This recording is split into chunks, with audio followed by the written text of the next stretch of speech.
Alright, Reddit, let's dive into the creepiest stuff people have seen IRL.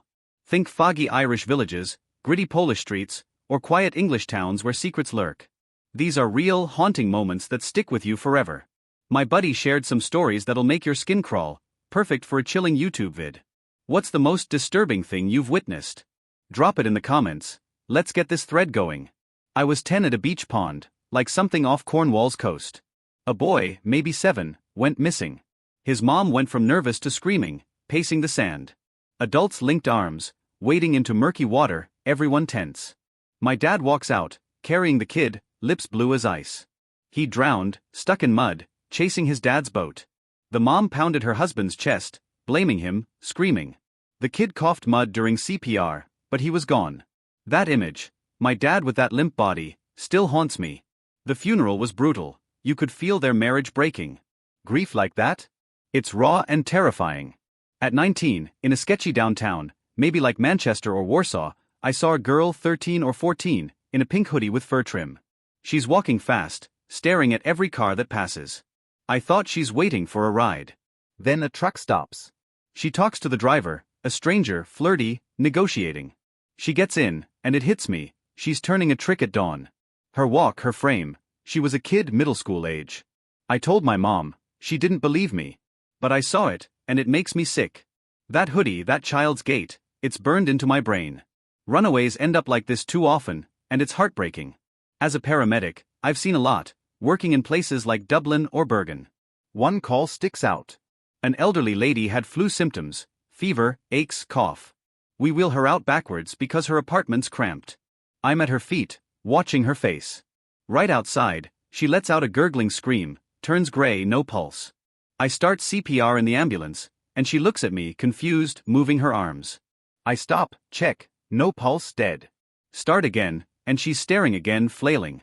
It happens 3 times. I'm freaking out, talking to her to stay sane. We shock her, get a pulse, but she dies at the hospital. The doc said good CPR can keep you semi-conscious, even without a heartbeat. Her eyes locking onto mine? Pure nightmare fuel. I worked at an assisted living place, like in rural France or Finland. One resident, Catherine, was sassy, loud, always sharp. One morning, she's fading fast, heart failure. I sit with her for 3 hours, she's barely breathing, mumbling, squeezing my hand. Her son's 20 minutes away. I glance at the clock, and she shoots upright, stares at the ceiling corner and screams, pure terror in her eyes. She'd barely moved before.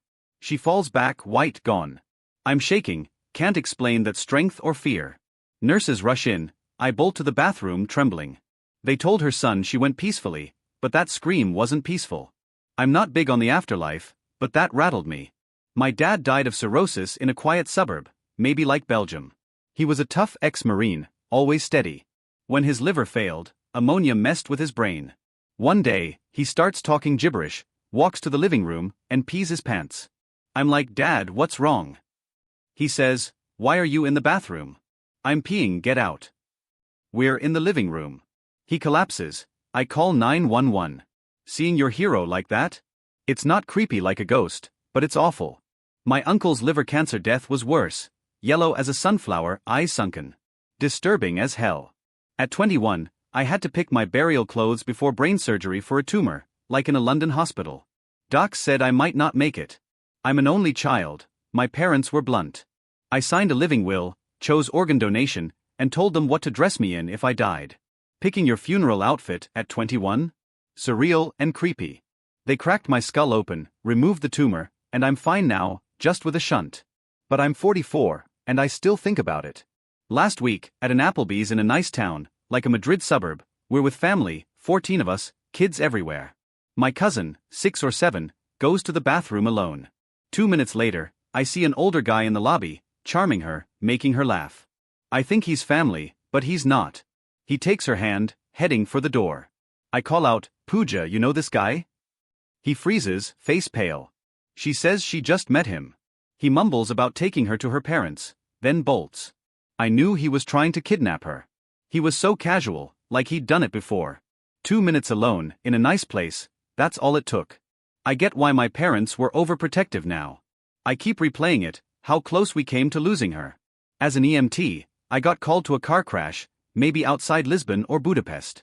Minor injuries, until I see a guy kneeling, holding his son. A car spun onto the sidewalk, hit the kid while they walked. The dad's frozen, not breathing. When he inhales, he screams, pure, raw agony. A red light runner caused it, going 80 kilometers per hour. That scream, that grief, it's still with me. No one should lose their kid like that. In eastern Afghanistan, in a village like a remote Romanian outpost, elders warned us about a house. We go anyway, thinking the guy's a fighter. A scared boy lets us in, the dad's nervous, dodging questions. No women, just boys peeking around corners. It felt wrong, so we left. Later, the village is in chaos. The guy was trafficking boys to other towns. One escaped, the mom tried to save him. The guy beat her to death, took her body home, and forced her son to do horrific things with her corpse. The village knew about the trafficking but only cared when he killed a married woman. They wanted her husband to execute him. The boy went mute. That kind of evil? It's beyond words. These stories hit hard because they're real. The drowned boy's blue lips, the girl turning tricks, Catherine's scream, they could happen in any European town, from Dublin to Krakow. The dad's breakdown, the near kidnapping, the car crash, they're raw human horrors. That village in Afghanistan? It's evil that shakes your faith in people. For your YouTube vid, pause after the screams, the reveals, let the weight sink in. Your European viewers will be glued. This is about 1,500 words, perfect for 10 minutes. What's the creepiest thing you've seen? Share below, let's keep this thread alive.